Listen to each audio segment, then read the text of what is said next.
Welcome you all to the prefabricated structures. Previously, we have seen about the performance about the structural components. Today, we are going to see about roof and floor slabs. So, roof and floor slabs. Normally, we know what is meant by slab. So, that is said to be as a roof and floor slab. So it reduces the cost of building. What is reducing the cost of building? By going to prefabrication, we can reduce the cost because we are making panels in some other places. So you can bring that and you can erect it. So by that we can reduce the cost of building because the wastage can be minimized. And then second point, use standardized and optimized components for flooring where shuttering is avoided. So you are going for a standardized and optimized components. So standardized dimensions. So you can cast that in separate area. So the flooring where shuttering can be avoided. You are just going to take the panels and you are going to erect in the upper portions. So you can get the structure which can be used for future. So by that you can minimize the shuttering. Okay, so if shuttering is being minimized, then the cost also will be minimized. So this point is said previously, and then it is a fast one. Okay, we know that the prefabrication is fast in construction and it also give a good quality. So these are common things about roof and floor slabs. Now we are going to see what are the materials are being used in roof and floor slabs.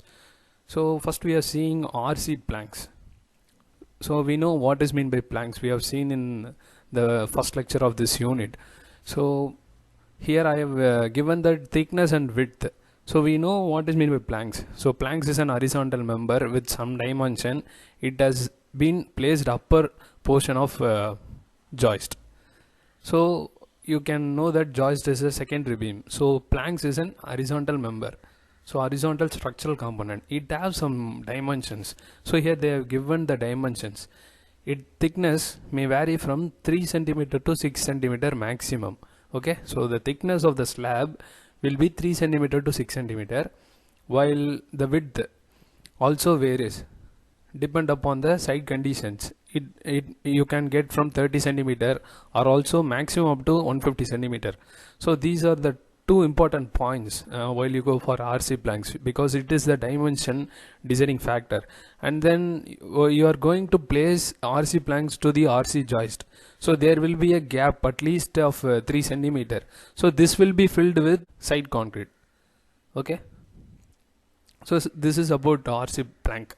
And then second one is brick panel. So brick also used as an roofing member. Okay, so brick also used as an roofing member. The brick panel will be readily made in manufacturing places, and then it has been transported to the particular location where you are going to be constructed. So here for attaching the brick panel on another brick panel, the reinforcement will be used. Okay, so the reinforcement will be used. To cover the reinforcement, we go for side concrete. So here also you go for side concrete. And then arch panel, it is also made of brick. Third one, arch panel, also made of brick, but instead of going with reinforcement in previous, we are not going with reinforcement. We are just going to join both the things with side concrete. So this is about arch panel. So by these three things you can know what is mean by what are the materials are used for roof and floor slabs. Now channel and hollow slab is little bit different from previous one. Okay, we have discussed about the brick. Now while going for channel and hollow slab, it can be a concrete one. Okay, so first we are going to see the channel. So here also they have given the dimension, but before that you need to know what is meant by channel. So channel is a section, you know, you have studied in the hydraulics. So channel section, here it is an troughed shaped. So troughed shape is nothing but it is a reverse of triangle. So in that grooves are been casted. Okay, it has been casted with the grooves. So it is being casted because to avoid the shear. So to carry out the shear between the panels and the component of channel. So it has been inbuiltly built. Okay. So the width is varies from 300 to 600 mm for that panel, and depth also varies from 130 to 200 mm maximum. So this is about channel section, channel, not a channel section, channel slab. And then hollow slab. So hollow slab, it does have some voids which will be present in the slab. So it is normally varies with the dimension also. So the minimum width is 300 mm, and then depth varies from 100 to 150 mm, depends upon the loading concepts. Okay, so this is all about the floor and roof slab. There are some other materials also used, but these are used for low-rise construction buildings. So we are giving much importance for low-rise buildings also. So these are some of the highlighted materials which are used for roof and floor slab. Wall panel. So wall panel provide a outer skin like structure. Okay, it protects us from the outer environment. Either it may be a rise in temperature or heavy rainfall. So it protects us. But here, based upon the structure loading concepts, we have different types. So the first one is cross wall, and the second one is longitudinal, and third one is two-way system. So the first one is cross wall. So you can see that in estimation, what is meant by cross wall and longitudinal. So same aspect, in that same aspect, here they are dealing with two loads, that is gravity load and also the lateral loads. So in cross wall, shorter direction panel carries the gravity load and lateral load. Okay, short wall carries the gravity load and lateral load. So that is used for high-rise building. Okay, used in high-rise building, and non-load bearing wall also will be there. And then for longitudinal wall, here the longer directions will carry all their gravity and lateral loads. Wait pannunga. So in this longitudinal wall, cross wall is act like a non-load bearing, and it's also used for high-rise building. So longitudinal walls which carry the both the gravity and also the lateral loads, but here longer direction will carry the loads. So this is differentiating the cross wall and longitudinal. And then two-way system. So two-way system is nothing but both shorter and longer direction carry the gravity and lateral loads. Okay, so this is all about wall. And then construction of roof and floor slabs wall panels. So you can see generally precast components which are 85% recyclable. You can defit all the components and you can place it on some other site also. But the cost will vary. But by using this precast, you can also minimize the CO2 level. You know that the cement is the largest producer of CO2 because it creates the greenhouse gases. So to reduce that affecting environment, we can go for precast construction because you are not going to waste any concrete. In site condition, we are wasting so much concrete and other materials also. So they are mentioning that while you go for precast components, you can minimize the CO2 levels, and it also reduce the cost of construction, and it is an eco-friendly. But you must be clear that it does not give 100% result of impacting the environment. Okay, so you need to be more known about that point. And then easy to install, reduces construction time.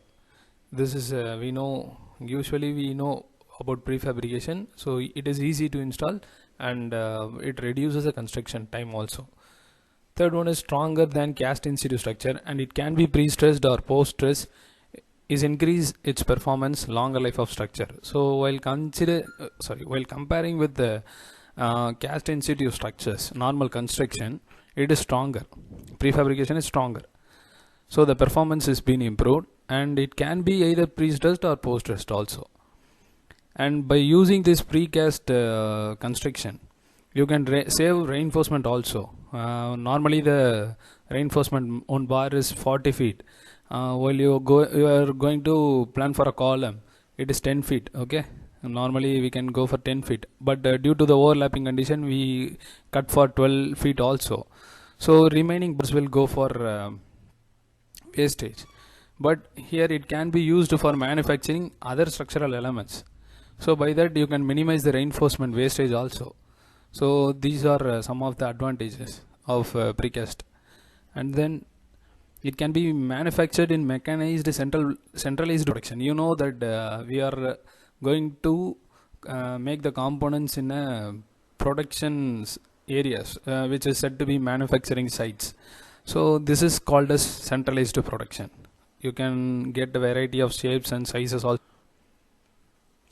And then it is a properties can be altered by altering the constituent raw materials, like using cellular, aerated concrete, or lightweight aggregates, etc. They are mentioning that while you go for normal construction, you are just going for concrete. Either it may be a heavy load or light load. So depending upon the loading concept, you can make the material difference also here in precast construction. You can go for lightweight concrete when you are getting light load only, little load only, you can go for lightweight concepts also. So that has been mentioned here. And then they may also produce to have higher thermal insulating values by manufacturing sandwich panels with the integration of insulating material like polyurethane, etc., giving this product or technology a great advantage. So it is used for thermal insulating material. Okay, we have previously discussed about sandwich panels. So polyurethane can be used for that technology. So it can be a thermal insulating material. So we are going to discuss with a large panel system.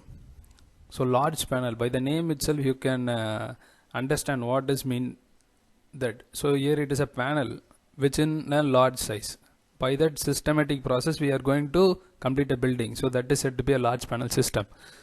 It refers to the multi-story structures composed of large floor and floor concrete. So it is used for multi-story structure. These panels form a box-like structure. Both vertical and horizontal get connected. So we have some images. Next slide, you can understand in a better. Sure, you can see here in the first image there are so many components which are used for construction. So here there is no column or beam like structures. It is just a panel. You are taking that panel and you are going to place it on a particular place and you are going to finish like a box like structure. So this concept is said to be a large panel system. You can see now the completed building in the third image. You can see that.